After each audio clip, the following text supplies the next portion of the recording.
کہا کہ فلاح پانا تمہاری ضرورت ہے، اور فلاح کیسے ہوگی؟ تزکیے سے حاصل ہوگی۔ اور تزکیہ کیا ہے؟ تزکیہ تمہارے باطن کی ستھرائی کا نام ہے، اندر کی پاکیزگی کا نام ہے، تمہارے دامن کی عفت کا نام ہے، تمہارے خیالوں اور سوچوں کی طہارت کا نام ہے، تمہارے طرز معاشرت کی خوبصورتی کا نام ہے، تمہارے انداز حیات کی ندرت کا نام ہے، تمہاری زندگی کا جمال تزکیہ ہے، خوبصورتی تزکیہ ہے۔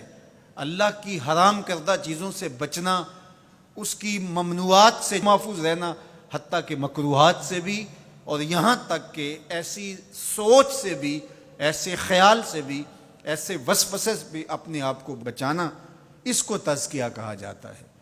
اور اللہ تعالیٰ جل شانہ نے یہاں ارشاد فرمایا قد افلح من تزکا، جس نے اپنے اندر کو ستھرا کر لیا۔ باہر تو مل مل کے سارے ہی دھوتے ہیں، لباس پہ بھی سلوٹ نہیں پڑنے دیتے، اور اپنے بدن پہ ایک ریزہ مٹی کا بھی پڑ جائے تو وہ بھی جھاڑتے ہیں۔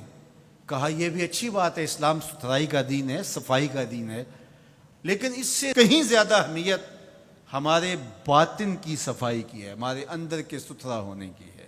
تزکیہ مقصود ہے۔ اب یہ تزکیہ کس طرح ہم حاصل کریں؟ ایک تو اسی آیت کریمہ میں ارشاد فرمایا فذکر اسم ربہ، اپنے رب کا نام ذکر کیا، نام پکارا، یعنی ذکر الہی یہ حصول تزکیہ کا سبب ہوا۔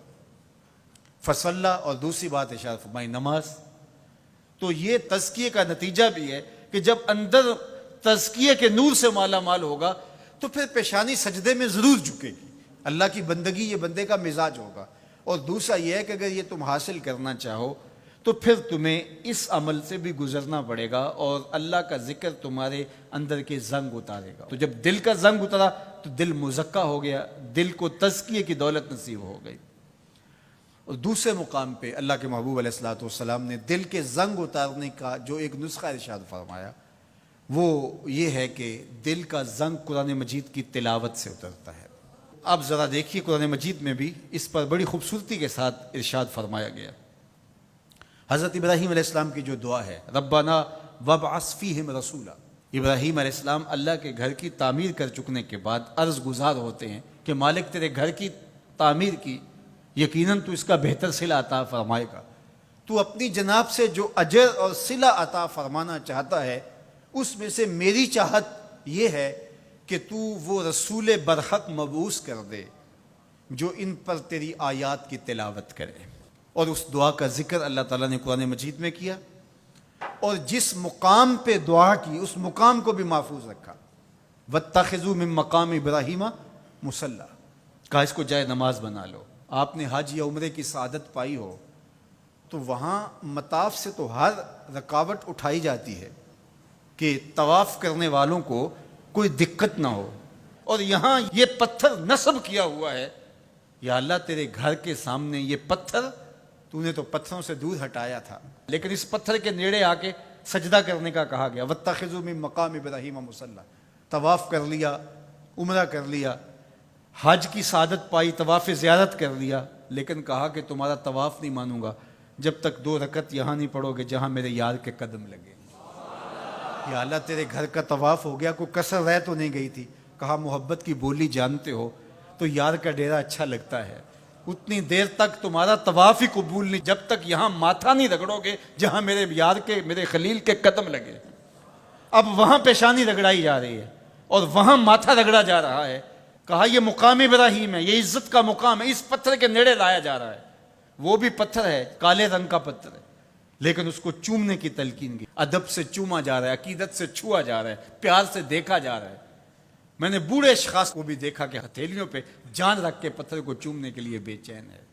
اکلوتے بیٹے کو چومنے کے لیے ماں کی وہ تڑپ نہیں ہوتی جو اس پتھر کو چومنے کے لیے کلیجے کے اندر بے تابی اور ایک بے چینی اور اضطراب ہوتا ہے، مجھے ایک بوسہ میسر آ جائے۔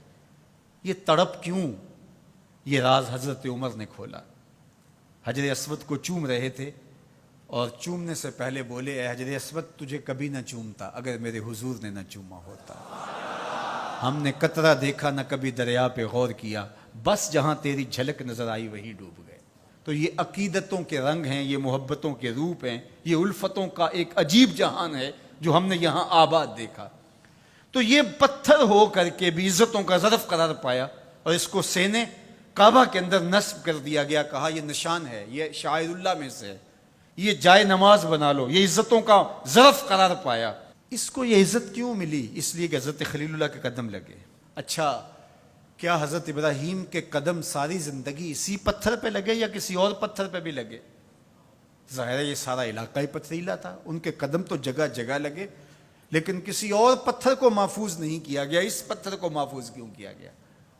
اس لیے کہ اس پتھر کی چھاتی پہ کھڑے ہو کے حضرت خلیل نے میرے رسول کے لیے دعا